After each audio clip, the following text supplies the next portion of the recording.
All right, how about this? Maybe a way to think about what Locke is doing here is that he's telling the story of stuff.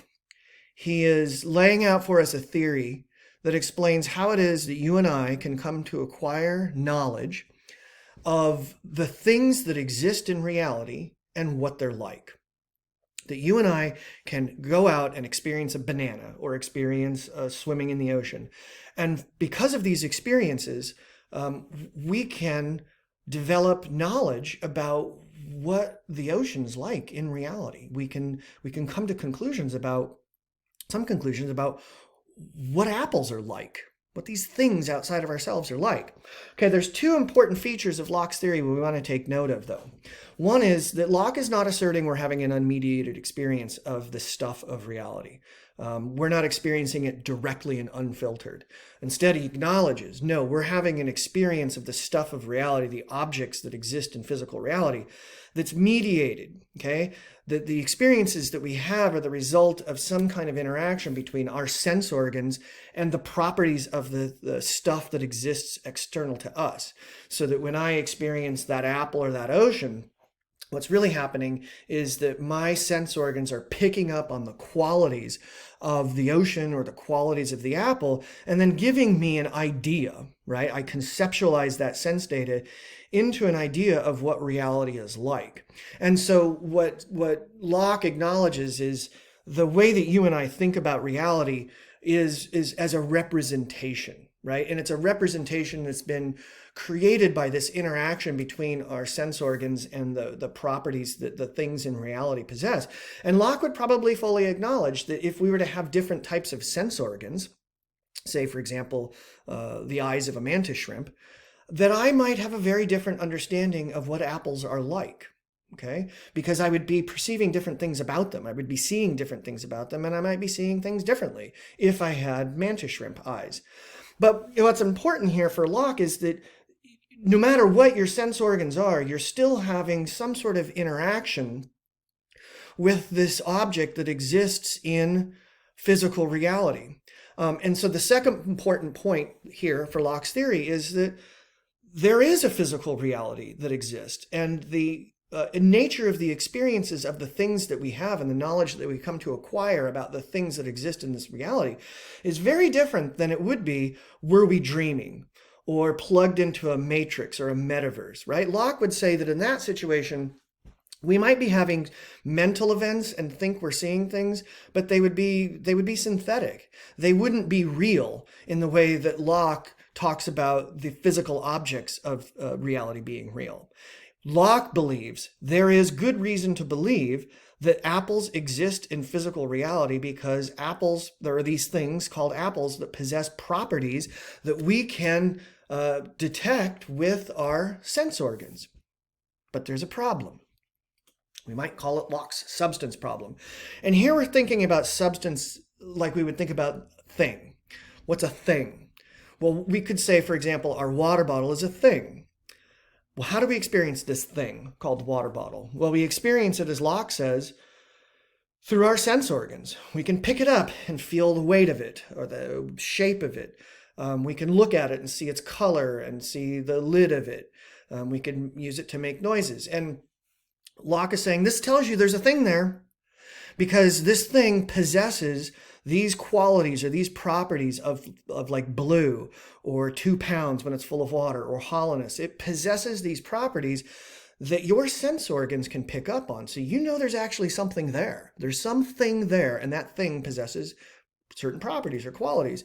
And Locke would say the same thing about lemons, right? He'd say that lemons are also a thing, just like the water bottle's a thing. But this thing, this substance, this thing called lemon, is a possessor of very different kinds of qualities and properties.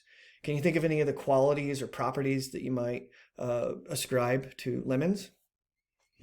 Did you say yellow and sour? Round, right? They have a particular shape and size. So yeah, these lemons have properties, and those properties are so different that we can rely on them to distinguish lemons from water bottles. But we recognize that both lemons and water bottles are things that exist. They are substances that are out there in physical reality. And these substances possess properties that kind of define them as different kinds of substances or different kinds of things. Now, here's the question, though. When Locke claims that physical reality exists because the objects of physical reality possess properties, he's sort of implying that there's a difference between the properties or the qualities that something has and the thing that possesses those things. Okay, so think about that. It's a hard point to see, or it can be.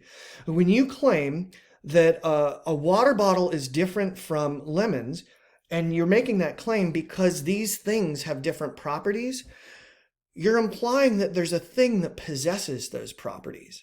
And so we might ask a question like this one. What exactly is this stuff of the world out there, Locke, that possesses these qualities and constitutes the reality that we can acquire knowledge about? Because remember, as Locke says, these things that exist possess properties, some of which, the primary qualities, cause us to have an awareness of these things existing. Their properties cause us to be aware of the things. Well, and that awareness that we have, Locke claims, constitutes knowledge of the way that things are and what things are like. But this term things is kind of problematic. What exactly is the nature of this substance or these things that possess these particular properties and qualities? Because I want to claim, and Locke wants me to claim, that because of my experience of these things that exist through their properties, I have knowledge of some things that exist in reality, like water bottles and lemons. Now, remember how we defined knowledge. Knowledge is true, justified belief. Okay, it makes total sense to me that I can have a belief about what water bottles are like and what lemons are like. And I could probably even justify that belief by providing you evidence that my beliefs are sensible. And maybe we even come to realize, like, yes, this is true. But here's my question. Having a true justified belief about the nature of my experience of the properties of something isn't the same thing as me having a belief that physical reality actually exists.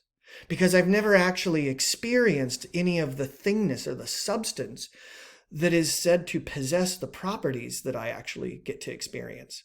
So it's a criticism of Locke could be, you're concluding that physical reality has to exist because the objects of physical reality have properties that we can perceive through our sense organs. But we never actually get to experience the substance or the thing itself. So how do we know that these properties are actually possessed by something physical? Locke knew this was a problem.